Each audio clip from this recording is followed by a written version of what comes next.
तो आज की इसी वीडियो में आपको 2x2 क्यूब में क्वार्टर्स पैटर्न बना के दिखाने वाले हैं। वीडियो बहुत ही ज़्यादा इंटरेस्टिंग होने वाली है।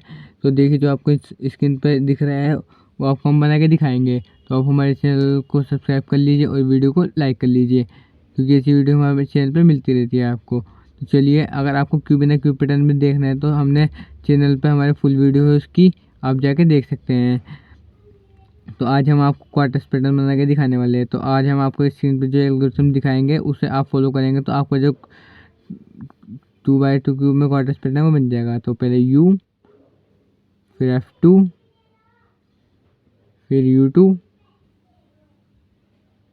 फिर उसके बाद R2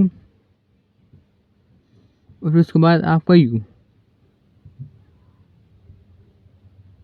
तो जो आपका ये क्वार्टर्स पैटर्न है ये आपका 2x2 क्यूब में बनकर तैयार हो चुका है। देखिए कितना अच्छा लग रहा है देखने में। अगर आपको हमारी ऐसी और वीडियो देखनी है तो चैनल को सब्सक्राइब कर लीजिए, वीडियो को लाइक कर लीजिए, क्योंकि हमारे चैनल पर आपको ऐसी वीडियो मिलती रहती है।